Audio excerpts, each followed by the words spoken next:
Okey, Assalamualaikum warahmatullahi wabarakatuh dan selamat sejahtera. Okey, baiklah pelajar pada hari ini kita akan masuk unit yang terakhir dalam bab 5 iaitu unit 5.5 berkenaan dengan variasi. Okey, cikgu harap kamu semua dah bersedia dengan buku teks dan juga buku SPS. Okey, baik kita mulakan sekarang.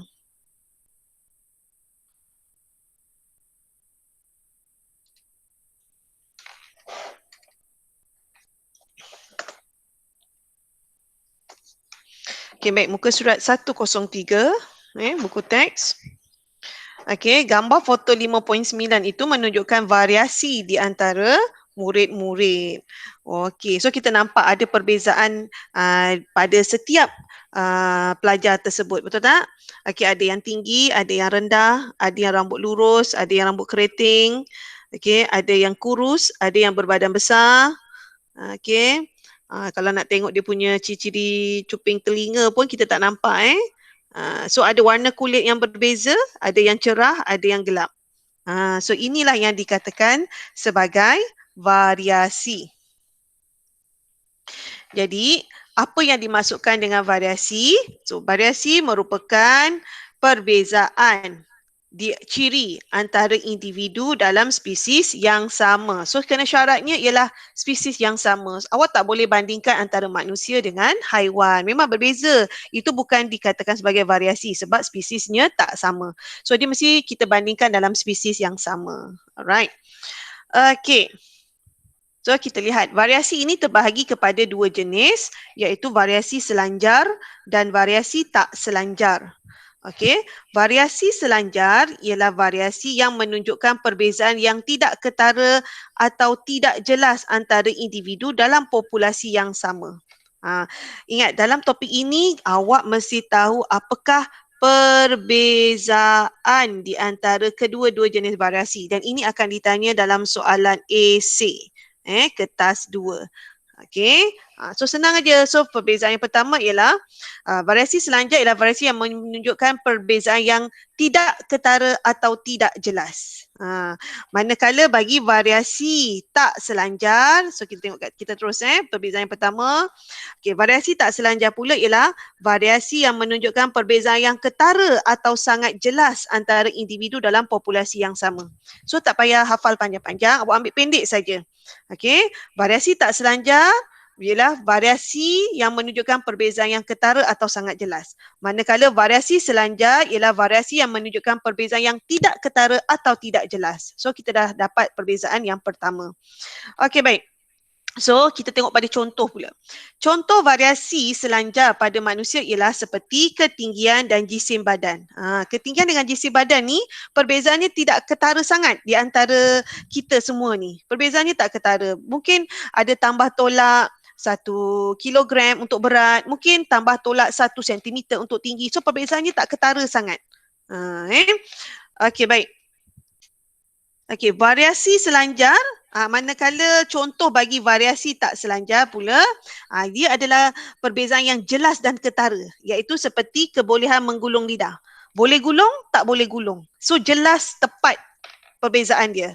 Okey. Okey, jenis cap jari. Jenis cap jari ni ada 4 jenis. 4 jenis. Jenis yang berlingkar, ada yang berpusar, macam-macam jenis cap jari. Okey, jenis cuping telinga. Cuping telinga melekap dengan cuping telinga bebas. So perbezaannya jelas ketara, nampak kalau kita tengok pada orang tu. Tapi kalau berat kita tengok, kita hanya boleh nampak perbezaan bezanya. Kadang-kadang kita nampak orang tu badan besar, berat, seorang tu kurus. Itu memang nampak beza yang jelas. Tapi antara kawan-kawan dia yang lain, yang mempunyai badan yang lebih kurang je, so perbezaannya tak nampak sangat. Okey, kemudian jenis kumpulan darah. Jenis kumpulan darah tu bezanya memang jelas. Kumpulan darah A, kumpulan darah B, AB dan juga darah O. Dia tak ada CP-CP antara A dengan B, antara O dengan A, tak ada. Dia jelas tepat, perbezaannya jelas ketara. Darah A lain, darah B lain, darah AB lain, darah O lain. Alright? Okey, kita lihat perbezaan yang ketiga. Variasi selanjar adalah kuantitatif. Okey, ciri-ciri ini boleh diukur dan diwakili oleh lengkung taburan normal. So ini adalah graf yang menunjukkan variasi selanjar. Dia punya ni adalah macam ini. Bentuk dia jadi macam ni. Ini graf dia bagi variasi selanjar. Okey, manakala variasi tak selanjar pula, sorry. Tadi awak tengok yang ni macam gini, graf yang untuk variasi ni kita lukiskan graf dalam bentuk palang. Okey, kalau bagi variasi selanjar, grafnya adalah berbentuk histogram. Histogram bermaksud grafnya rapat-rapat macam ni. Dia tak ada ruang di antara graf yang pertama dengan graf yang kedua. Ini dipanggil histogram. Manakala bagi variasi tak selanjar, okey, graf variasi tak selanjar adalah berbentuk diskrit. Dan carta bar digunakan untuk mewakili variasi tak selanjar. Variasi tak selanjar adalah bersifat kualitatif. Tadi variasi selanjar bersifat kuantitatif, variasi tak selanjar bersifat kualitatif. Satu lagi dia kata kat sini dia berbentuk carta bar. Kita tengok pada graf dia. Inilah dinamakan sebagai carta bar.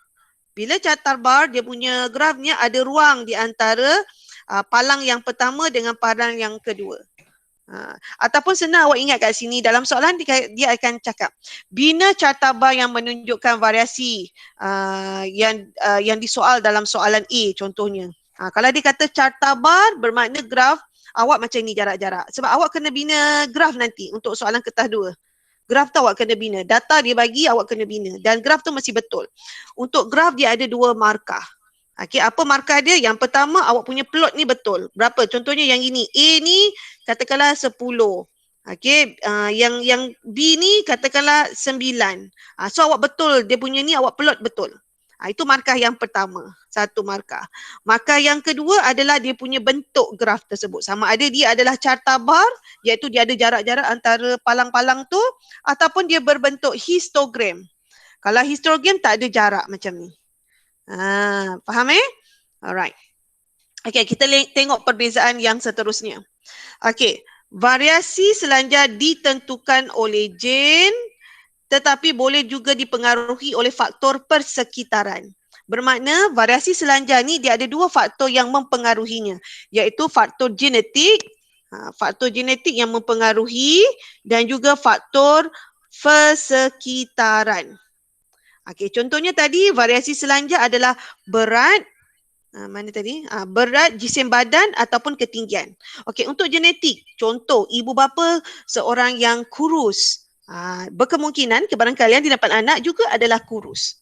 Okey, ibu bapa berbadan besar, berkemungkinan anak juga berbadan besar. Contohnya ibu bapa yang Caucasian, dia tak akan dapat anak yang dia punya tinggi dia macam Asian. Asian ni rendah-rendah sikit berbanding dengan Caucasian, orang putih tu. Badan dia lebih besar-besar. Tak mungkin. So anak dia badan pun akan besar-besar juga. Itu genetik. Tetapi juga variasi selanjar ini seperti ketinggian dan jisim badan juga dipengaruhi oleh faktor persekitaran. Contohnya, ibu bapa Caucasian tapi miskin. Miskin dan anaknya tidak mendapat cukup nutrien pemakanan. Tak cukup makan, orang gelandangan, tak cukup makan, tak cukup zat, tak cukup nutrien. Anak dia akan jadi kecil juga disebabkan oleh faktor permakanan tersebut. Itulah di faktor persekitaran. Okey, tetapi berbeza pula dengan variasi tak selanjar. Contohnya macam kebolehan menggulung lidah, jenis cap jari, jenis cuping telinga, jenis kumpulan darah. Ini semata-mata adalah disebabkan oleh faktor genetik sahaja. Contohnya, ibu bapa berdarah A, dua-dua A. Okey, mak A, ayah A. Tak mungkin anak akan dapat darah B ataupun dia sebenarnya macam gini. O boleh lagi sebab sebenarnya kalau orang yang kumpulan darah A, dia akan tulis sebagai AO. Kalau darah B pun sama juga, BO. Jadi anak dia berkemungkinan dia boleh dapat anak antara A boleh, AB boleh dan juga O. Ataupun B, anak-anak dia. Tapi kalau ibu bapa berdarah A, dua-dua adalah A. Jadi dia tulis sebagai, awak kan dah belajar pewarisan kan, dah buat persilangan-persilangan tu kan. So nanti akan dapatlah ni darah anak ni nanti. Okey, katakanlah ibunya darah A, bapa pun darah A juga. Jadi kemungkinan anak yang dapat dia akan sama ada A ataupun darah O. Dia tak boleh jadi B. Dia tak boleh jadi A, B. Tak mungkin. So inilah dia faktor genetik. Ataupun ibu dan ayah ni memang cuping telinganya jenis cuping telinganya jenis bebas. Jadi anak memang akan dapat telinga jenis bebas, tak akan dapat yang cuping apa nama ni? Cuping telinga melekat. Dia macam tu. Alright. So, perbezaan yang seterusnya tadi ialah variasi selanjar dia dipengaruhi oleh faktor genetik dan persekitaran, manakala variasi tak selanjar hanya dipengaruhi oleh faktor genetik sahaja. Okey, baik. Seterusnya. Okey, dia bagi contoh dekat sini ialah warna kulit. Okey. Warna kulit individu ditentukan oleh gen yang diwarisi oleh ibu bapanya. Betul tak? Ibu bapa orang putih. Jadi anak tak mungkinlah gelap. Dia akan wajib putih juga. Tapi berkemungkinan individu tersebut boleh juga mempunyai warna yang berbeza apabila dia berada di lokasi yang berbeza. Okey, contohnya mak ayah putih. Tiba-tiba anak ni kena belajar dekat negara yang musim panas, matahari tegak je. Jadi mungkin anak dia akan berkulit gelap disebabkan oleh faktor persekitaran. Alright.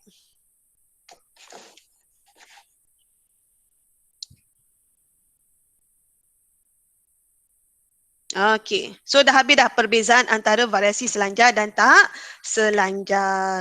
Alright. Kita sambung seterusnya. Faktor-faktor yang menyebabkan variasi. So ada banyak faktor yang menyebabkan variasi iaitu faktor genetik dan juga faktor persekitaran. So ingat pelajar, kalau variasi selanjar dia boleh dipengaruhi oleh kedua-dua faktor ini, faktor genetik dan juga faktor persekitaran. Tetapi variasi tak selanjar hanya dipengaruhi oleh faktor genetik sahaja. Itu beza. Okey, baik. So, apa dia faktor-faktor genetik yang menyebabkan variasi ni? Okey, iaitu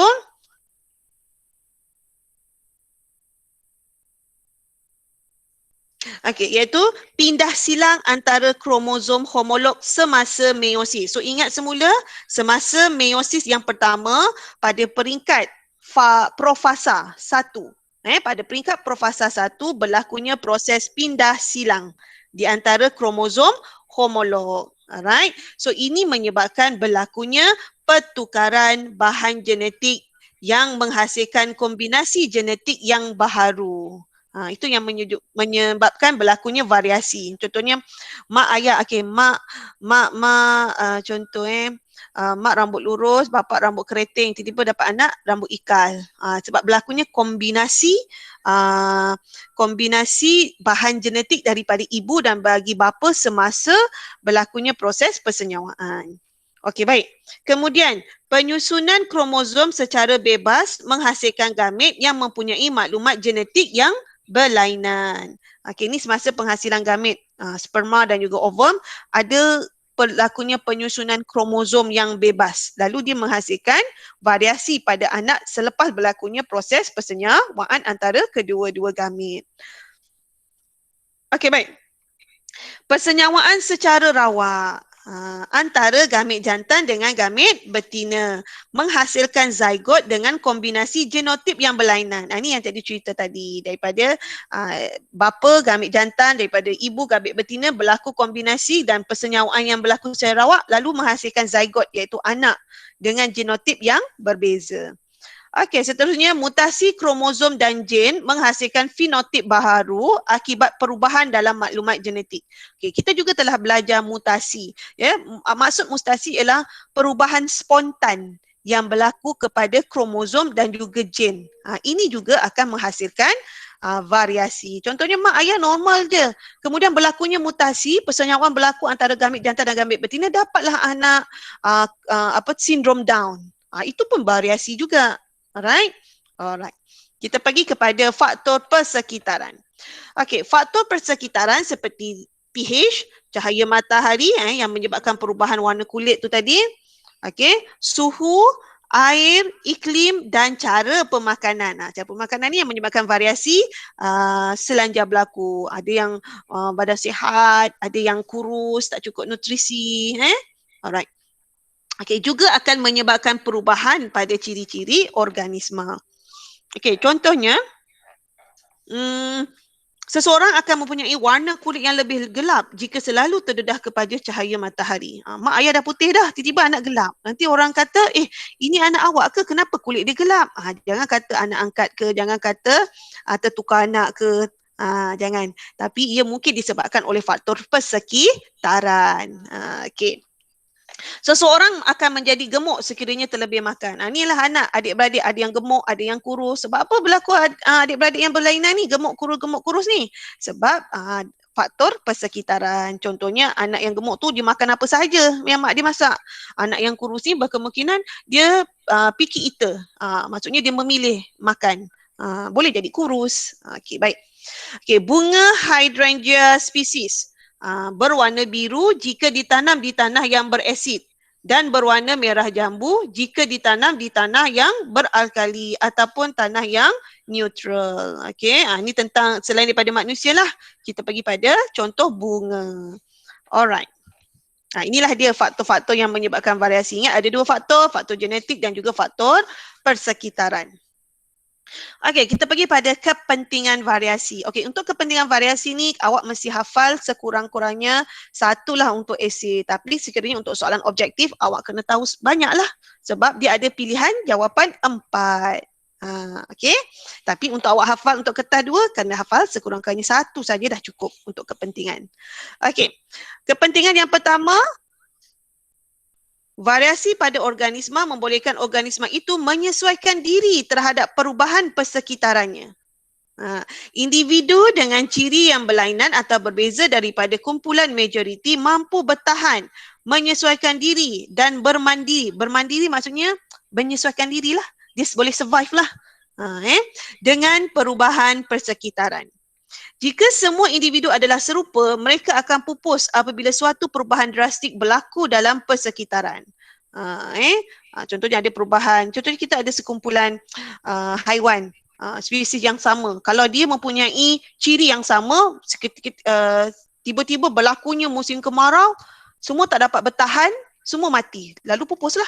Tapi kalau bagi satu kumpulan spesies haiwan tersebut, ada yang tahan dengan cuaca yang panas, ada yang tak tahan, dia ada variasi kan. Bermakna yang tahan pada cuaca yang panas tu dia akan survive, yang mati-matilah. So dia tak akan pupus. Masih ada lagi spesies yang hidup. Alright. Yang kedua, variasi membolehkan kita membezakan, ini yang paling penting, membezakan dan mengecam setiap individu dalam spesies yang sama dengan mudah. Okay, bayangkan kita ni manusia, macam kamulah satu kelas, katakanlah ada 30 orang, semuanya sama.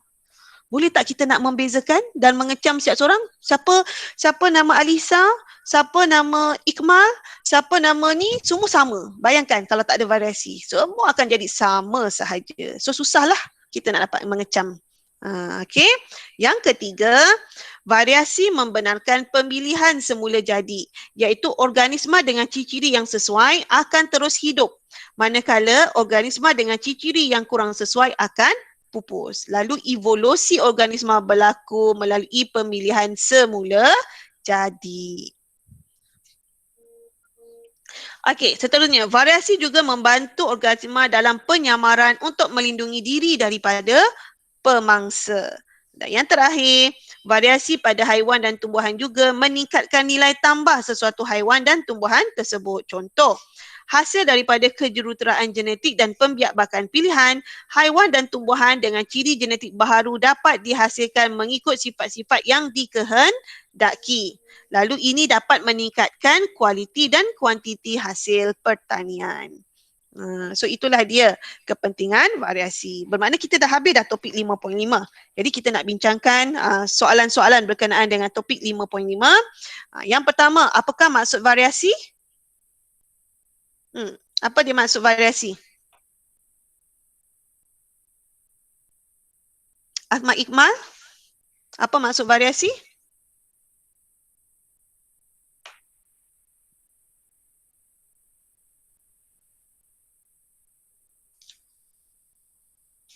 Ahmad Iqmal, apa maksud variasi? Ada tadi dekat page yang pertama sekali tadi. Apa maksud variasi?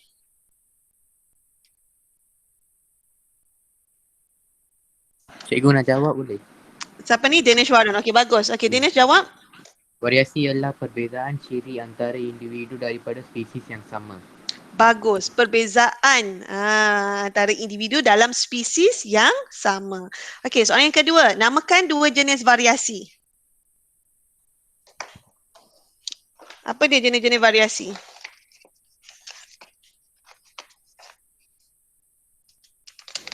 Variasi selanjar dan variasi tak selanjar.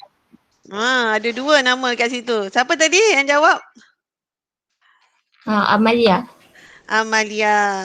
Okey, variasi selanjar dan variasi tak selanjar. Bagus. Okey, bandingkan dan bezakan antara kedua-dua jenis variasi yang dinyatakan tadi. Okey, yang ini okey, soalan kan tadi kita dah bincangkan perbezaan kan? Okey, cikgu nak kamu nyatakan 4 perbezaan. Kerana bila dia keluar dalam soalan, dia soalan yang belakang-belakang, section C. Soalan nombor 12, 13, 14. Soalan 12, 13, 14. Dia ada soalan A dan soalan B. Biasanya untuk perbezaan dia akan keluar pada bahagian A. Kalau bahagian A biasanya nilai dia adalah 4 markah. Sekiranya markah ni adalah 4, bermakna kamu kena nyatakan 4 perbezaan. Siapa nak cuba perbezaan yang pertama? Okey, lagi satu. Maaf. Kat sini soalan dia tanya banding dan bezakan. Bila keluar soalan banding dan bezakan, bermakna kamu kena nyatakan persamaan dan perbezaan. Jadi nilainya 4 markah kan? Jadi biasanya persamaan tu 1 markah saja. Bermakna 1 persamaan dan 3 lagi diikuti dengan perbezaan. Tapi kadang dalam SPM biasanya dia hanya keluar 1 je, perbezaan je, 4 perbezaan. Tapi tak apa, kita base kepada praktis ni, kita buat 1 persamaan. Dia nak 3 kan? Awak buat 4 lah. 1 persamaan dan 4 perbezaan. So apa persamaan yang pertama? Apa persamaan antara variasi selanjar dan variasi tak selanjar?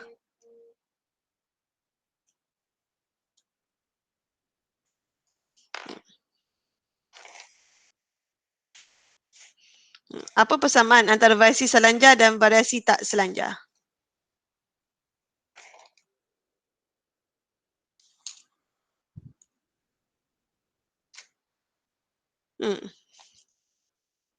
Persamaan dia apa? Okey, catatkan ni So persamaannya ialah kedua-dua variasi tersebut berlaku di dalam spesies yang sama. Kan tadi saya cakap mesti syaratnya mesti dalam spesies yang sama. Kita tak boleh buat perbandingan pada spesies yang berbeza. Contohnya manusia dengan kucing, awak nak bandingkan dia punya variasi, tak boleh. Manusia dengan manusia, kucing dengan kucing dan seterusnya. Faham tak? Okey, baik. Perbezaan. Dia nak cikgu nak awak nyatakan 4 perbezaan. Tadi kan kita dah bezakan tadi setiap satunya. Apa perbezaan yang pertama? Apa perbezaan yang pertama? Variasi selanjar dan tak selanjar. Senang je. Apa dia? Yang pertama. Tengok daripada muka surat. Berapa ni? Muka surat 104. Apa perbezaan yang pertama?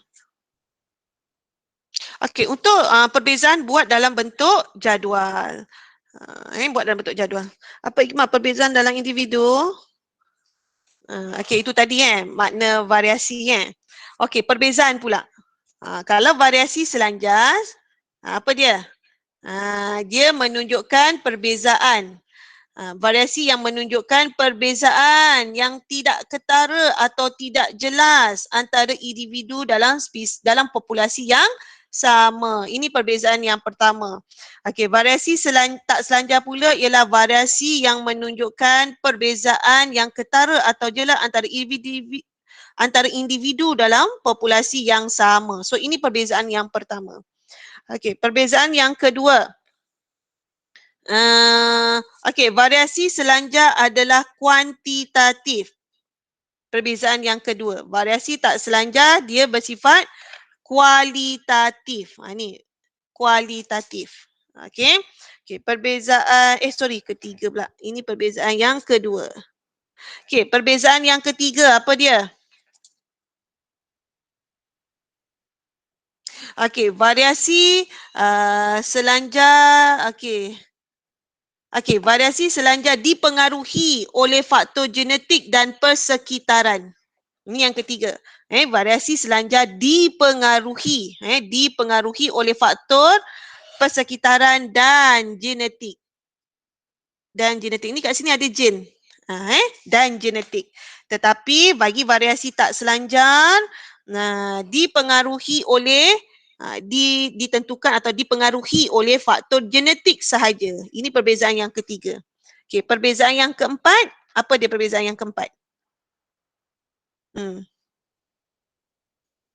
Apa perbezaan yang keempat? Cikgu suruh buat 4 kan perbezaan sebab dalam soalan SPM dia akan tanya 4 perbezaan.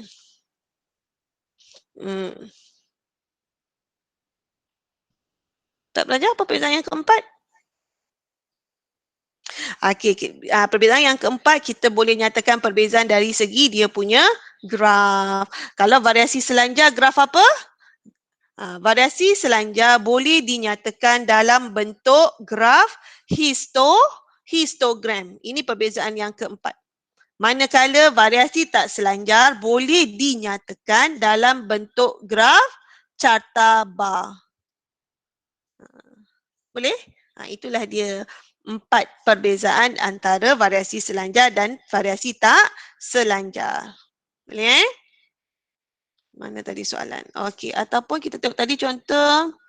Okey, perbezaan antara individu ketara, tidak ketara, ketara. Bentuk graf, diskrit, taburan normal. Okey, ini adalah kalau variasi selanjar dia histogram. Variasi tak selanjar carta bar. Okey, faktor yang mempengaruhi genetik dan persekitaran genetik sahaja. Okey, baik. Lagi satu perbezaan boleh juga awak nyatakan kat sini.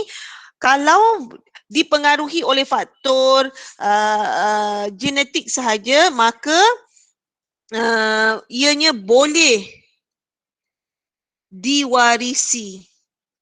Keturunannya, dia punya variasi tak selanjar ni dia boleh diwarisi. Tapi yang ini disebabkan dia ada persekitaran, dia juga tidak boleh diwarisi. Faktor ni dia punya ciri-ciri tu tidak boleh diwarisi sebab ada faktor yang menghalang. Contohnya faktor persekitaran. Alright? Itulah perbezaannya. Okey, kita pergi kepada soalan yang ketiga. Nyatakan 2 faktor genetik yang menyebabkan variasi. Apa dia faktor genetik yang menyebabkan variasi? Apa dia 2 faktor genetik yang menyebabkan variasi? Kita tengok pada yang inilah. Faktor-faktor yang menyebabkan variasi ni. Ada berapa ni? Ada 4 pilihan kan? 1, 2, 3, 4. Dia nak 2 sahaja. So ambillah mana-mana satu. Faktor genetik yang mempengaruhi variasi. Okey. 4. Bagaimana faktor persekitaran menyebabkan variasi? Terangkannya menggunakan contoh yang sesuai. Macam mana faktor persekitaran menyebabkan variasi? Macam mana awak nak kena terangkannya dengan menggunakan contoh. Awak boleh bagi contoh tentang warna kulit. Warna kulit. Yang ni kita ambil pada yang pertama tadi. Apa dia? Okay, this one. Okay, contohnya warna kulit individu ditentukan oleh gen yang diwarisi daripada ibu bapanya. Namun begitu, individu yang sama boleh mempunyai warna kulit yang berbeza apabila berada pada 2 lokasi yang berbeza. Ini kita boleh terangkan bagaimana faktor persekitaran mempengaruhi variasi selanjar. Awak boleh ambil daripada ni, ambil perenggan ni semua sekali ni boleh. Variasi selanjar ditentukan oleh gen tetapi juga boleh dipengaruhi oleh faktor persekitaran. Sebagai contoh, so ambil semua ni. Ambil semua ni untuk jawab soalan yang berapa tadi? Soalan yang keempat. Okey, soalan yang kelima. Nyatakan 3 kepentingan variasi. Okey, apa tiga kepentingan variasi? So ambil dekat sinilah kepentingan variasi. Awak jangan ambil yang panjang-panjang, ambil yang ringkas-ringkas saja yang awak boleh hafal. Ambillah yang kedua, ambillah yang keempat ni. Ambil yang ringkas-ringkas aja. Ambil yang ni. Alright, kepentingan variasi. Alright. Dan untuk sains, awak tak perlu jawab dalam bentuk karangan. Awak jawab dalam bentuk point. Okay. So kita dah selesai praktis 5.5, kita lihat praktis sumatif pula. Tadi praktis formatif, ni sumatif. Okay, praktis sumatif berkenaan dengan seluruh topik dalam bab 5. Okay, soalan yang pertama. Raja menunjukkan struktur kromosom. Namakan struktur yang bertanda P. P ni ada struktur dekat dalam ni. Apa dia? Dalam ni ada apa? Ini adalah, semua sekali ni adalah kromosom. Dalam kromosom ada lingkaran dekat dalam ni. Lingkaran ini dinamakan sebagai apa? DNA. Bagus. DNA. Apa dia DNA? Apa dia DNA? D stand for apa? N apa? A apa? Okay, D stand for deoxy. N ni kan ribonucleic. Ni. N. Okay, dan juga A merujuk kepada asid. Deoxyribonucleic acid. Dalam bahasa Melayu ialah asid deoxyribonucleic. Right, so awak kena tahu nama panjang dia. Sentiasalah menggunakannya. Jangan suka sebut DNA. Tapi DNA tu tak tahu stand for what. Alright, nanti orang kata awak hanya tahu just surface sahaja. Dia punya semua sekali dia punya maklumat yang menyeluruh awak tak tahu. So kita tak nak kita belajar ilmu yang macam tu. Hanya tahu surface je, tak mau. Kita kena tahu secara menyeluruh. Okey, baik. Soalan yang kedua. Nyatakan 3 komponen asal yang membentuk struktur yang anda namakan dalam soalan 1A. Tadi DNA. DNA ni dia ada 3 komponen. Apa komponen dia? Siapa boleh jawab? Ada dekat topik-topik yang ni lah 5.1 kot. 5.1. Dalam topik 5.1. Apa dia komponen dalam DNA?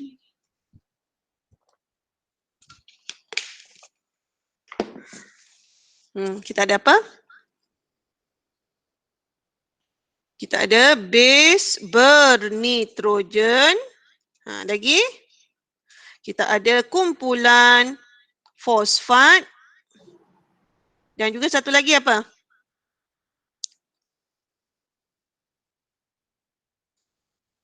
Cepat. Eukaryosa. Kan? Cepat. Kumpulan ni, komponen asal dalam DNA. Base bernitrogen, kumpulan fosfat dan satu lagi? Gula deoksiribosa. Gula apa?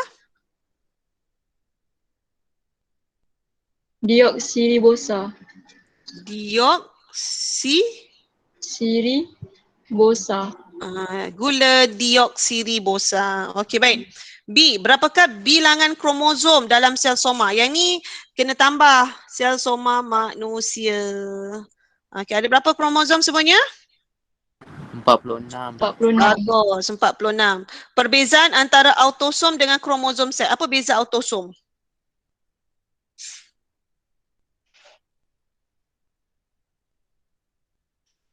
Apa beza autosom? Okey, autosom membawa maklumat bagi ciri apa? Cepat, apa beza autosom dan kromosom seks? Autosom membawa gen yang membawa maklumat bagi ciri-ciri sesuatu organisma. Okey, bagi kromosom seks contohnya seperti warna kulit, warna anak mata, jenis rambut dan sebagainya. Itu autosom. Manakala kromosom seks adalah gen yang membawa maklumat jantina. Alright. Okey, ataupun kita terangkan sini.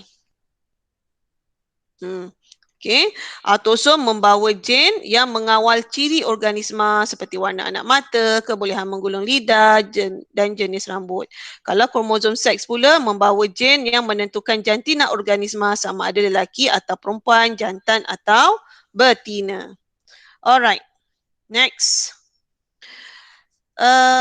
Okay, ini adalah satu fasa dalam proses pembahagian sel. So ini mitosis ke meiosis? Rasa-rasanya. Mitosis ke meiosis? Cuba tengok betul-betul. Meiosis. Kenapa awak kata dia meiosis? Saya tengok gambar.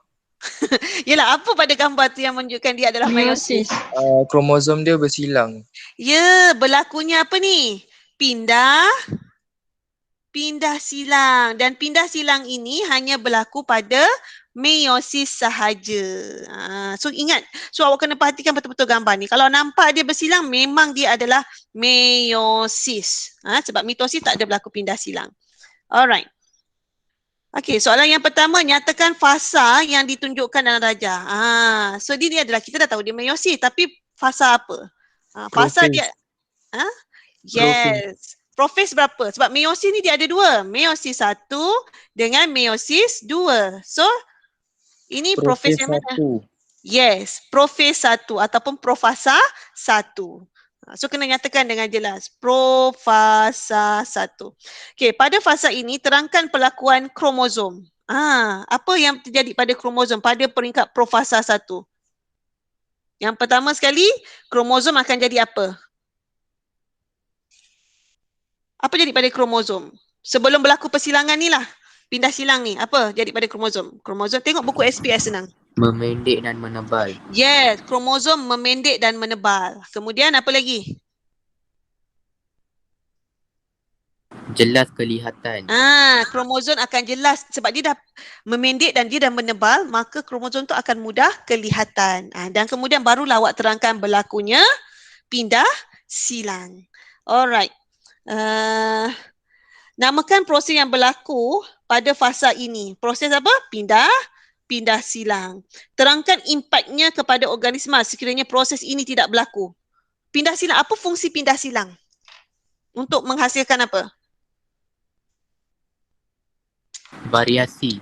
Ya, untuk menghasilkan variasi. Tapi soalan kata sekiranya ini tidak berlaku bermakna Tiada variasi. tiada variasi dihasilkan. Alright? Okey, soalan D. Nyatakan sel haiwan yang menjalani peringkat pembahagian sel seperti dalam rajah 2 di atas. Sel haiwan apa yang menjalankan pembahagian sel secara apa ni? Meiosis. Sel apa?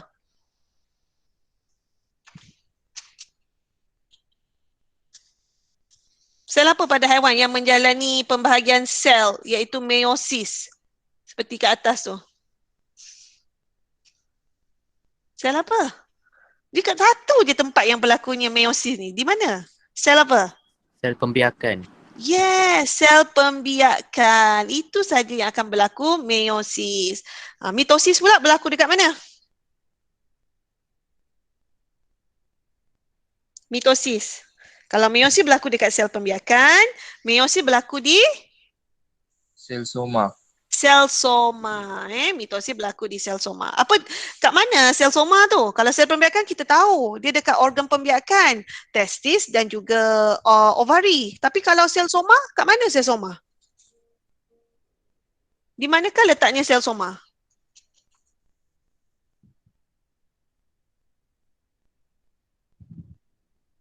Sel soma adalah pada seluruh badan kita ni semua adalah sel soma kecuali sel pembiakan. Itu je sel pembiakan. Selain daripada tu, itu adalah sel soma. Kalau orang tanya kat mana sel soma? Semua ni badan kita ni sel soma kecuali sel pembiakan. Faham tak? Okey, baik. Soalan yang ketiga. Rajah menunjukkan dua peringkat di dalam satu sel yang mengalami mitosis. Okey, so ni adalah mitosis Sebab apa? Tengok gajah P. Tak ada pun pindah silang kan? Okey, yang ni kemudian pada Q, kalau pindah silang telah berlaku, dia punya kromosom ni dia akan berbelang-belang. Kalau yang hitam ni dia ada putih. Kalau yang putih ni dia ada hitam sikit. Macam tu. Okey, so namakan peringkat P. Profase. Profase ataupun profasa. Yang ni tak ada satu ataupun dua sebab mitosis hanya berlaku sekali saja. Alright? Okey, nyatakan perlakuan kromosom pada peringkat Q. Apa jadi pada kromosom ni? Apa kromosom ni buat? Kromosom tersusun di satah khatulistiwa. Bagus. Kromosom tersusun di satah khatulistiwa. Lagi satu? Apa berlaku ni? Gentian Gentian gelendung melekat pada sentrometer. Sentroma. Yes, ini gentian gelendong. Garisan-garisan ini merupakan gentian gelendong. Sentroma yang bulat-bulat tengah ni. Yang apa? Yang melekatkan antara kromosom homolog. Ini kita namakan sebagai kromosom. Kalau satu saja kromosom. Kalau dia berdua macam ni kromosom homolog ataupun kita namakan ni sebagai kromatid. Alright. So ini adalah yang bulat-bulat ni adalah sentroma. Dia terlekat pada gentian gelendong.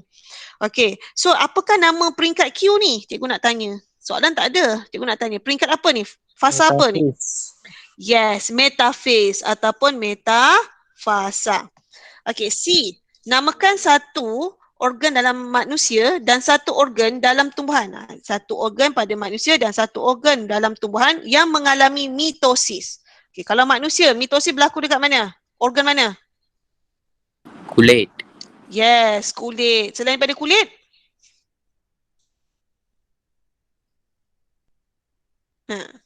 Organ-organ apalah yang ada dalam badan kita? Dekat jantung. Sebab masa kita baby, jantung kita kecil je. Tapi bila kita semakin kita besar, jantung kita jadi besar. Kenapa dia lebih jadi besar daripada kecil jadi besar? Sebab berlakunya pembahagian sel jantung. So jantung kita semakin membesar. Sama juga macam paru-paru. Peparu. Dulu masa kita baby, peparu tu kecil je. Tapi bila kita dah besar, peparu pun jadi besar. Sebab berlakunya pembahagian sel secara mitosis pada sel-sel paru-paru. Macam mustahil pula kalau jantung kita sama je daripada kecil sampai besar. Bayangkan jantung kita sekarang ni ada pada baby. Macam mana rupa badan baby tu penuh dengan organ kat dalam badan dia, betul tak? Jadi organ-organ dalaman kita juga melakukan proses mitosis. Dia selari dengan kita punya pertumbuhan. Alright. Banyak lagi lah buah pinggang, sel dekat kita punya organ usus, boleh. Okey, baik. Dalam tumbuhan pula dekat mana?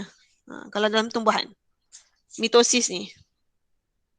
Bahagian apa yang ada mitosis?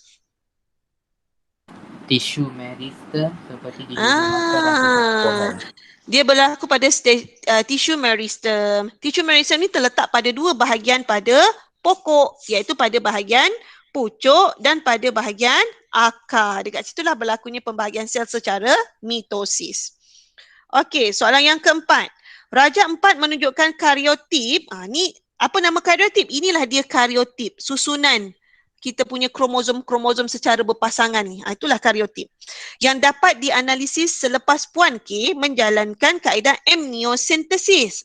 Apa dia kaedah amniocentesis? Adalah kejuruteraan genetik. Di mana melalui kaedah ini kita dapat menentukan kita punya kenapa? Kita tentukan. Contohnya kalau kita mengandung, kita ambil cecair amnion daripada baby dalam kandungan tu, dia mesti dalam kandungan lagi. Kalau dah keluar tu bukan. Okey, keluarkan cecair amnion dan kita test dia punya DNA. So kita boleh tahu apakah anak kita yang dikandung itu, fetus yang dikandung itu mengalami masalah-masalah genetik seperti mengalami mutasi dan sebagainya. Alright, itu kaedah amniocentesis. Okey. Apakah kemungkinan yang menyebabkan Puan K menjalani prosedur ni? Kenapa Puan K ni nak buat kaedah amniocentesis ni? Untuk apa? Sebab umur dia dah tua kot, dah. Sebab umur dia mengandung ketika umur dia sudah lebih daripada berapa? 35 tahun. Itu sebenarnya awal lagi tu sebenarnya kalau 40 ke atas biasanya. Tapi dah dari segi perubatan dia kata 35 tahun ke atas. Kalau depends kepada ibu bapa tu lah, kalau dia nak buat kaedah amniocentesis, nak tahu sangat keadaan anak dia yang dikandung sama ada sihat ataupun tidak atau mengalami penyakit mutasi. So bolehlah buat test tu. Mungkin dia mengandung pada usia yang tua, 35 tahun ke atas. Okey, ataupun apa? Kenapa Puan K ni nak menjalani prosedur ni? Kita tengok pada faktor-faktor yang menyebabkan mutasi. Apa faktor yang menyebabkan mutasi? sinar radioaktif, kehamilan lewat usia, kemudian disebabkan oleh faktor apa nama ni? Kandungan dalam rokok apa tu? Lupa cikgu. Karsinogen, ibu bapa yang merokok, dia tahu dia merokok tapi dia risau bila dalam mengandung, dia risau pula anak dia cacat. Jadi dia buatlah kaedah prosedur amniocentesis ataupun Puan K ni dia bekerja dalam bidang radiologi, iaitu bahagian yang menyebabkan dia terdedah kepada sinaran radioaktif. Jadi dia takut. Dia mengandung pula tu, dia takut anak dia mengalami mutasi, so dia buatlah kaedah ni. Alright? Okey, B1. Apakah nama penyakit yang dihidapi oleh fetus di dalam kandungan Puan K? Malangnya bila dah buat kaedah amniocentesis, Puan K mendapati bahawa anaknya mengalami, fetus yang dikandungnya mengalami masalah. So kita tengok karyotyp ini. Agak-agaknya apa penyakit fetus yang dikandungnya? Sindrom Down. Sindrom Okey. turun. Sindrom apa? Sindrom turun. Turun? Tak ada sindrom turun. Oh, down, turun. Alright. Sindrom down. Kenapa sindrom down? Ada tak soalan ditanya? Kenapa awak kata dia sindrom down? Sebab apa tu, apa kita panggil tu yang ke-21 tu lebih. Kromosom. Terdapat kromosom. lebihan satu kromosom pada pasangan kromosom yang ke-21. Supposedly dia mesti ada sepasang saja, means dia ada 2 kromosom, tetapi dekat sini ada ekstra 1 kromosom pada pasangan yang ke-21 menyebabkan fetus yang dikandungnya mengalami mutasi. Ini mutasi apa ni? Sindrom Down ni. Mutasi apa? Mutasi ada 2 jenis mutasi kromosom dan mutasi gen. Sindrom Down ni kromosom. mutasi kromosom. Tipsnya macam mana? Ada je perkataan sindrom, maka dia adalah mutasi kromosom. Tak ada perkataan sindrom, dia adalah mutasi gen. Kenapa cikgu cakap macam ni? Kerana dalam soalan objektif, dia senang dia tanya antara yang berikut, yang mana satukah mutasi kromosom. Dia bagilah semua, albinism, dia bagi buta warna, dia bagi sindrom Down, dia bagi satu lagi hemofilia. So, awak kena tahulah. Mana satu sindrom, mana satu kromosom, mutasi kromosom, mana satu mutasi gen. So kena remember, kalau ada sindrom dia adalah mutasi kromosom. Kalau tak ada sindrom, dia adalah mutasi gen. Alright. Soalan seterusnya. So kat ni mutasi, ni sindrom Down Okey, apakah jantina fetus itu? Jantina dia. Perempuan. Laki. Lelaki. Lelaki. Perempuan ke lelaki ni? Lelaki. Kenapa lelaki? Sebab dia XY. Sebab pada kromosom seksnya menunjukkan XY. Kalau XY dia adalah lelaki. Kalau XX dia adalah saya tak tahu buka. Kalau XX dia adalah perempuan. Ini adalah kromosom seks. Kromosom seks dia menentukan jantina. Selain daripada tu, yang ni semua ni, ini adalah dinamakan sebagai autosom. Autosom yang menunjukkan ciri-ciri luaran lah bagi orang itu. Macamnya warna mata dan seterusnya. Itulah autosom. Alright, kita dah habis bincangkan. Kita lihat buku SPS.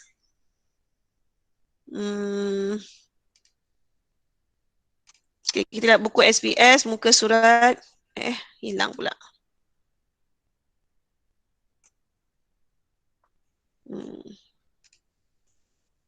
Okey, baik pelajar. Cikgu dapati bila cikgu tanda buku, ni ada ramai lagi yang tak tanda. So pastikan minggu ni hantar untuk cikgu tanda. Untuk topik yang ini pewarisan ni. Cikgu dapati awak tak buat dia punya ni tak buat dia punya garisan ni. Garisan ni kena buat. Ni cikgu padam. Garisan ni ramai yang tak buat. Awak kena buat. Contohnya yang ni. Ini sekejap. Okey, yang ini. Okey, ini dengan ini. Okey, kemudian yang ini dengan ini. Ini dengan ini dan last sekali ini dengan ini. Kena buat garisan ni. Barulah dia menunjukkan berlakunya persenyawaan.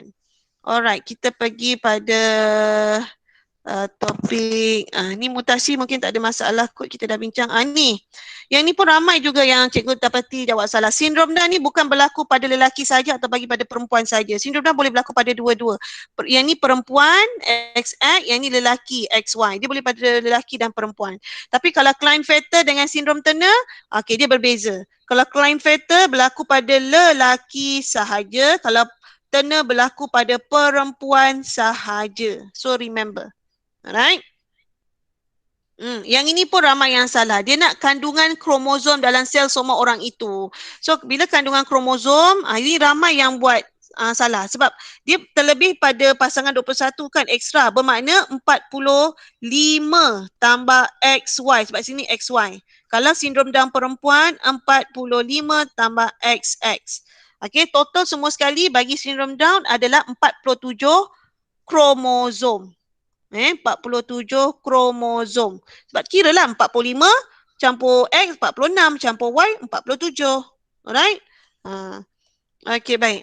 So ini mutasi. Okey, lagi satu. Mutasi ni, okey, selain daripada bahan kimia, selain daripada sinar radioaktif, selain daripada kehamilan pada usia yang lewat, okey, sesetengah bahan pengawet, pewarna makanan dan pemanis siruan. Ini juga boleh menyebabkan mutasi. Jadi jaga-jaga kalau nak memilih makanan yang dijual di pasaran, terutamanya makanan yang diproses. Makanan yang diproses biasanya diletakkan dengan bahan-bahan kimia ini untuk menyedapkannya, untuk memastikan dia menarik. Contohnya macam makanan ringan, keropok-keropok, sedap kan nak makan kan? Tapi jaga-jaga boleh menyebabkan mutasi. Okey, baik. Ini kita dah bincangkan. Okay, ini pun dah bincang. Okey, kita lihat yang ni. Okey, variasi. Apakah yang dimasukkan dengan variasi? Apakah yang dimasukkan dengan variasi ni?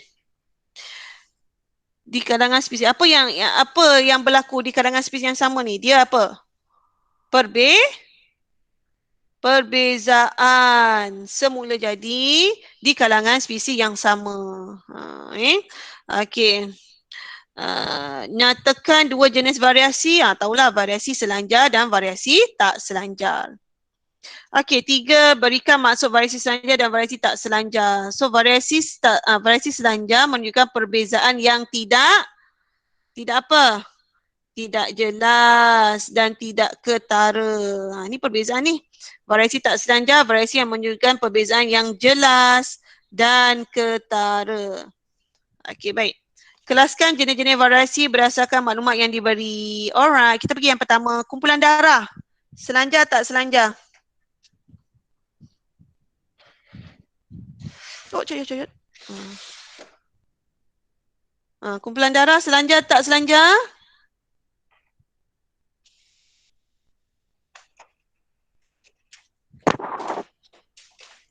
Tak ada yang jawab ni.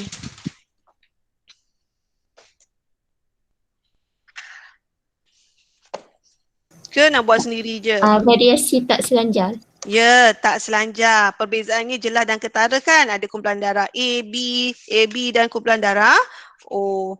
Okey, kepintaran otak. Sebab kenapa cikgu nak bincang? Sebab ada sebahagian ni yang tak ada dalam buku teks. Contohnya macam yang kedua ni lah. Kepintaran otak. Selanjar ke tak selanjar? Okey. Antara awak dengan kawan-kawan awak ada beza tak kepintaran otak? Ada yang pandai, kalau ada pandai. Ada yang bodoh dah bodoh. Ada tak macam tu? Kalau awak periksa dapat markah macam mana? Ada tak beza sangat antara awak dengan kawan-kawan awak yang lain? Itu kepintaran otak lah. Bezanya sangat jelas dan ketara tak? Tak perbezaannya tak jelas dan ketara. Markah awak mungkin 80, ada yang 78. Takkanlah 78 tu kita dah kategorikan dia sebagai bodoh. Macam tu tidak. Perbezaannya tidak jelas dan tidak ketara. So kepintaran otak masuk dalam variasi selanjar. Okey, berat badan, ketinggian, okey, lebar bahu. Okey, lebar bahu, selanjar tak selanjar? Beza tak antara awak dengan kawan-kawan awak yang lain?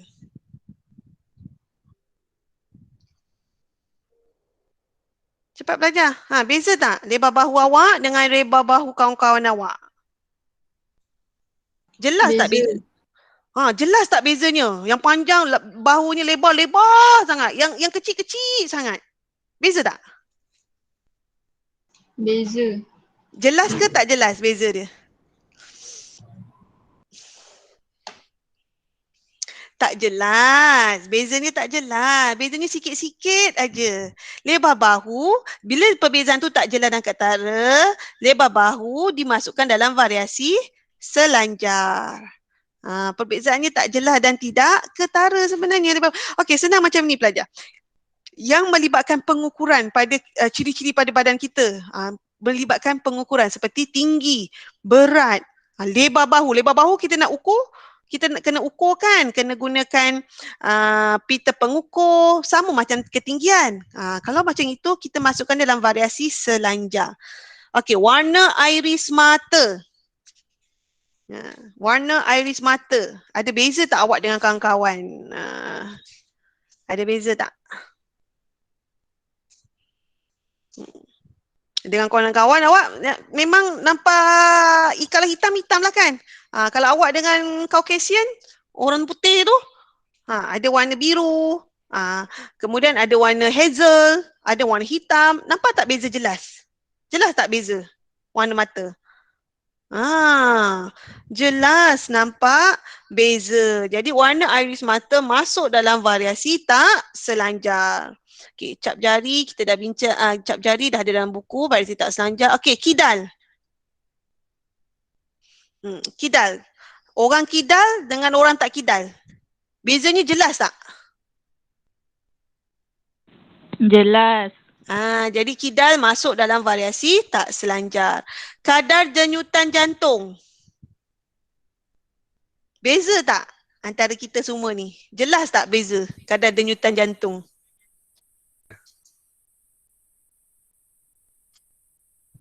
Tak jelas. So masuk dalam variasi selanjar.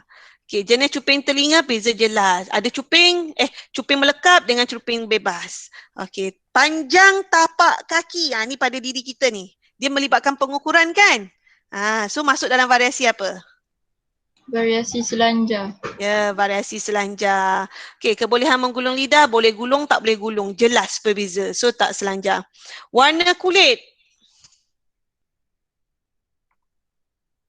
Lagi satu pelajar nak tahu dia antara selanjar tak selanjar ni kan, awak boleh tengok juga dari segi boleh diwarisi atau tak boleh diwarisi ataupun faktor yang mempengaruhi, sama ada genetik sahaja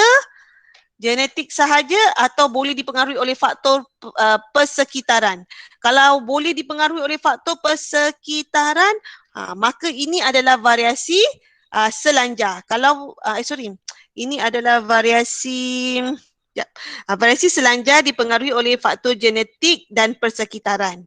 Okey, kalau genetik sahaja dia variasi tak selanjar. Kalau faktor persekitaran dia variasi persekitaran dan genetik. Ini adalah variasi selanjar. So awak boleh tengok juga dari ciri-ciri ni. Contohnya macam warna kulit. Adakah dia dipengaruhi oleh faktor genetik saja ataupun dia boleh dipengaruhi oleh faktor persekitaran? Persekitaran boleh kan mempengaruhi warna kulit kan? Maka awak masukkan dia dalam variasi selanjar. Okey, jenis rambut. Jenis rambut selanjar ke tak selanjar?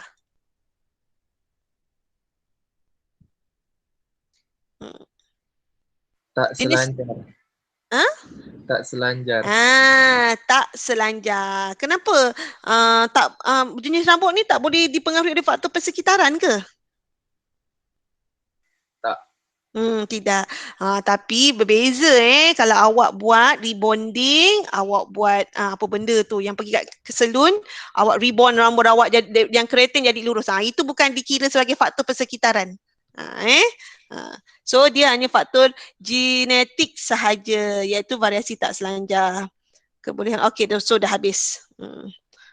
Okey, kita pergi ni faktor yang mempengaruhi. Kalau selanjar dipengaruhi oleh genetik dan persekitaran, tak selanjar genetik sahaja. Persekitaran ni tidak. Okey, so yang ini awak kena tahu. Soalan variasi ni dia akan keluar macam inilah. Awak kena bina graf macam ni. Oh, tapi ini eksperimen. So kita kena lihat kawan-kawan awak dekat dalam kelas. Siapa yang berat antara 35 hingga 40, dapatlah data-data ni. Nanti awak kena buat graf dan graf ini dinamakan sebagai histogram sebab dia adalah variasi selanjar. Histogram grafnya rapat. So ini nanti kita kena buat eksperimen dekat kelas. Sama juga yang ni, variasi tak selanjar dari segi cap jari. Ini pun kita kena buat eksperimen nanti. So grafnya ini contoh grafnya akan jadi jarak-jarak macam ni. Yang ni kita namakan sebagai carta bar. Okay, senang nak ingat kalau dia ada jarak. Carta bar kan ejaannya dua perkataan kan? Dua. Carta bar ada jarak kan? So grafnya jarak-jarak. Kalau histogram, satu perkataan yang bercantum macam ni. So grafnya rapat-rapat. Itu satu tips juga macam mana awak nak bina graf. Sama ada awak keliru nak guna graf, nak buat graf jarak-jarak ke yang rapat-rapat. Tengok depends pada soalan. Soalan dia akan nyatakan. Kalau dia kata bina histogram, maka grafnya rapat. Kalau carta bar maknanya graf tu jarak-jarak. Okey, kita tengok. Ini adalah contoh soalan section A yang keluar dalam kertas 2 di mana awak kena buat graf dan sebagainya. Ini adalah kumpulan darah bagi murid-murid dalam sebuah kelas. So macam mana cara nak buatnya ialah yang pertama dia suruh lengkapkan jadual. Yang ini nilainya biasanya dia 2 markah tau. Tapi kat sini 1 markah saja. Okey, so awak kira yang A berapa. Cara untuk elakkan daripada kesilapan, kalau awak tengok macam ni. Okey, A 1, 2, 3, 4. Dia akan boleh menyebabkan kesalahan. So awak buat macam ni. Okey, kita lihat by baris. Buat by baris. Ini buat baris. Kalau macam ni sebenarnya mudah je kalau nak kira. Tapi kalau dia melibatkan panjang, itu agak susah sikit. Okay. Yang pertama A, 1, tulis sini 1. Kemudian ada lagi 1, 2, 1, 2. Ada lagi 1. Yang kelima cancel. Okay. Kemudian ada lagi 1. Kemudian ada lagi 2. Ada lagi 1. So sini nilainya 5, 6, 7, 8. So A tu 8. Okay. B pula. Dan seterusnya. Cuba kita tengok B ada berapa? 1, 2, 3, 4, 5, 6, 7, 8, 9, 10. 10. AB 1, 2, 3, kosong pula apa? O 1, 2, 3, 4, 5, 6, 7, 8, 9. Macam tadi hampir nak tertinggal 9. Kemudian untuk elak kesilapan, kira total dapat tak nilai ni? Total semua sekali ada 3, 4, 5, 6, 7, 8, 9, 10, 11, 12, 13, 14, 15. 15 darab 2, dia ada 30. Yang ni awak kira total dapat tak 30? 18, 19, 20, 21 dapat 30. So boleh dia adalah sama. Bermakna awak tak akan berlaku kesilapan dekat sini. Okey, tolong cek betul-betul sebab rugi markah awak. Okey, dah siap dapat 8, 10, 3, 9. Buatkannya dalam bentuk graf. Seperti yang kita ketahui, kumpulan darah ini merupakan variasi tak selanjar. Kalau variasi tak selanjar, grafnya jarak-jarak. So buatlah macam ni. Dan pastikan dia punya jarak antara graf ni mesti sama. Kalau awak selang satu kotak kecil, so yang lain pun satu kotak kecil juga. Alright? So kiralah dekat sini. Untuk SPM yang terdahulu, bahagian tepi ni dia tak bagi tau. Paksi menegak dengan paksi mendatar ni dia tak bagi. Dia suruh awak bina sendiri. Ini pun dia tak bagi. Dia suruh awak bina sendiri. So pastikan awak bina dengan betul lah. Dia hanya bagi kita graf sahaja. Alright? So soalan C dia tanya, nyatakan jenis variasi bagi kumpulan darah. So variasi apa? Variasi tak selanjar. Yes, good. Variasi tak selanjar. So awak kena tahu bezakan lah selanjar tak selanjar. Kena tahu apa contoh-contoh variasi selanjar dan apa contoh variasi tak selanjar. Okay, D. Nyatakan satu contoh lain variasi yang dinyatakan. Contoh lain selain daripada jenis cap jari. Jenis cap jari pula. Jenis kumpulan darah. Variasi yang lain selain daripada kumpulan darah. Apa dia? Jenis cuping telinga. Jenis cuping telinga dan sebagainya. Okey. Okey, baik. Soalan 2 ialah soalan tentang konsep. Dia soalan konsep. Konsep mitosis. So kita pergi pada soalan yang pertama dahulu. 4 perbezaan antara mitosis dan meiosis. So, kalau ada perbezaan macam ni, pastikan awak dapat buat dalam bentuk jadual kerana ia lebih mudah untuk pemeriksa nak lihat apa pula saya buat ni. Dia lebih mudah untuk pemeriksa nak lihat perbezaan. So, buat dalam bentuk jadual. Berapa nak buat? 4 markah kan? So, 4 perbezaan. Mitosis, meiosis. Okey, apa yang pertama, 2, 3 dan 4. So, yang pertama apa dia? Mitosis berlaku di mana? Berlaku di sel soma. Awak jangan buat sel soma saja, tak buat berlaku, salah. Awak tulis sel soma. Meiosis pula awak tulis sel pembiakan. Itu salah. Kena lengkap ayat dia. Berlaku di sel pembiakan. Okey, baik. Perbezaan yang kedua. Cepat. Mitosis. Berapa kali pembahagian sel berlaku dalam mitosis?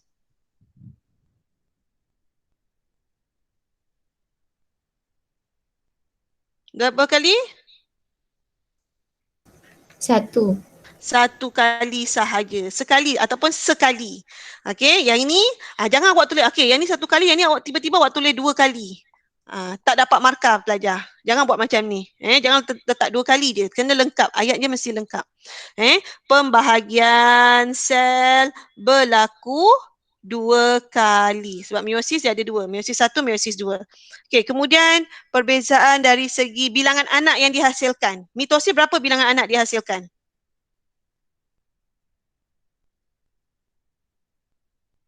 Berapa sel anak yang dihasilkan dalam mitosis?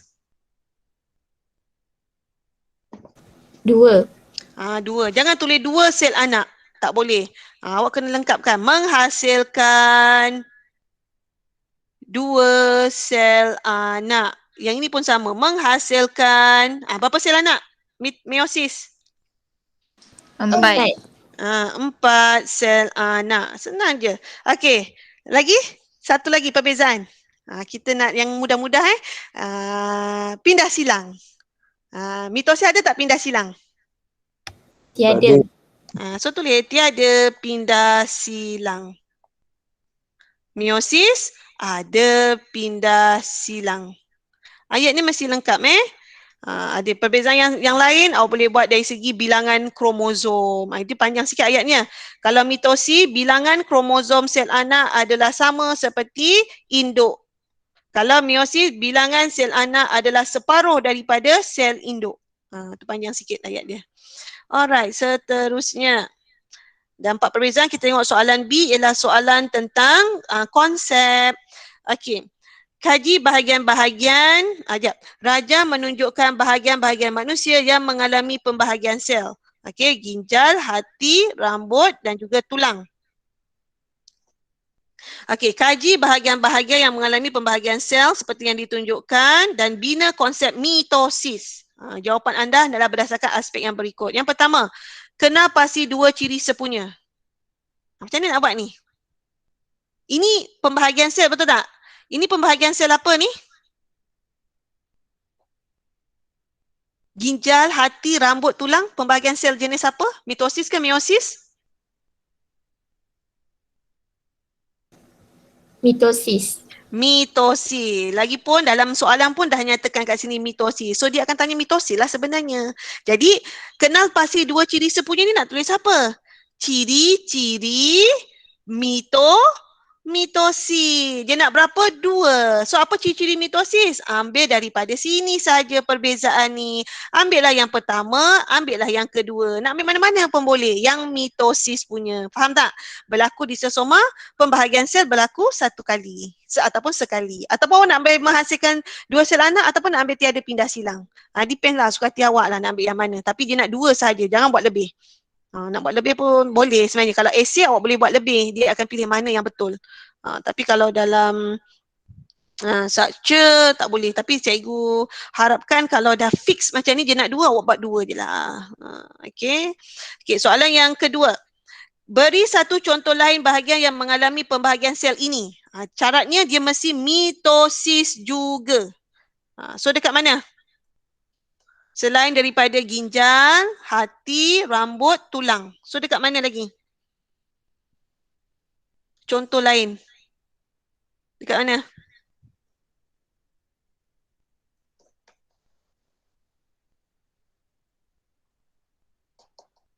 Selain daripada ginjal, hati, rambut, tulang, kat mana lagi berlaku mitosis? Kulit. Kulit. Bagus.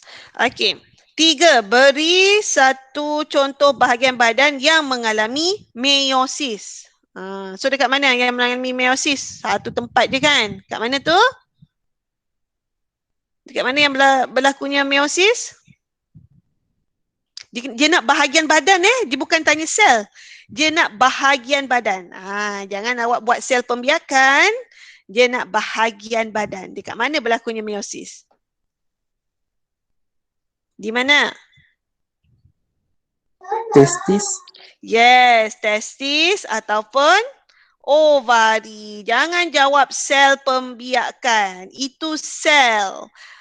Itu sel. Itu bukan bahagian ataupun organ yang menjalankan meiosis. Okey? Kalau dia tanya sel, baru awak jawab sel pembiakan. Okey. 4. Hubung kaitkan ciri sepunya untuk membina konsep mitosis. Jadi selepas perkataan konsep, dia ada perkataan meiosis kan, mitosis kan. So awak mulakan dengan yang itu, iaitu so dia akan jadi mulakan dengan mitosis. Ialah dia ada formula dia. Istilah ialah kata hubung yang dua ciri sepunya. Ciri sepunya pertama dan ciri sepunya yang kedua. So ini adalah formula untuk jawab soalan hubung kaitkan konsep. Ingat? Okey, yang ini. Ini formula dia. Istilah ialah kata hubung yang ciri sepunya nombor 1 dan ciri sepunya nombor 2 yang sama seperti awak buat pada soalan nombor 1, iaitu ciri sepunya. Jangan buat yang berbeza. Sebab apa? Kat sini contohnya. Dekat mitosis kat sini dia ada 4. Untuk soalan A, yang pertama tu awak jawab berlaku di sel soma dengan pembahagian sel berlaku sekali saja. Tapi bila buat hubung kait ciri sepunya, awak buat yang ini pula. Yang 3 dan yang keempat. Itu dah jadi salah. Tak boleh pelajar. Awak kena buat yang sama pada soalan yang pertama tu, ciri sepunya. Alright? So, mitosis ialah apa?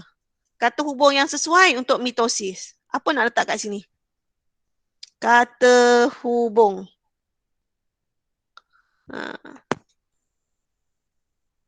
Mitosis ialah apa? Apa awak belajar tentang mitosis? Ia ialah apa?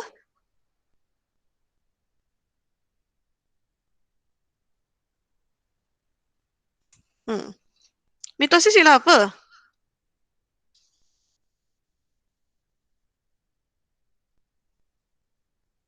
Tak ada orang boleh jawab apa maksud mitosis? Pembahagian sel. Ya, dia merupakan proses pembahagian sel. Awak kadang-kadang tak boleh tengok pada rujuk pada skema kadang skema tu tak ikut skema SPM. So ikut formula yang cikgu ajar. So mitosis ialah proses pembahagian sel yang apa ciri sepunya satu yang awak buat tadi? Ya, berlaku di sel soma. Berlaku di sel soma dan ciri yang kedua pembahagian sel berlaku satu kali. Pembahagian sel kita dah ada kat depan kan? So tak payah buat. Dan berlaku, tulis je lah. Dan pembahagian sel berlaku sekali atau satu kali sahaja. So inilah dah lengkap dah hubung kaitkan. Untuk soalan yang keempat, hubung kaitkan ciri sepunya untuk membina konsep mitosis. Mitosis adalah proses pembahagian sel yang berlaku di sel soma dan pembahagian sel berlaku sekali sahaja. So lengkap. Dapatlah 6 markah kesemuanya. Okey pelajar, yang ini jangan lupa muka surat 56 ni awak buat ni section C ni buat dalam buku latihan sains 1. Semua buat dalam buku latihan sains 1. Jadi senang bila cikgu nak kutip nanti dan tanda, cikgu kutip satu buku sahaja. Alright, ada apa-apa soalan?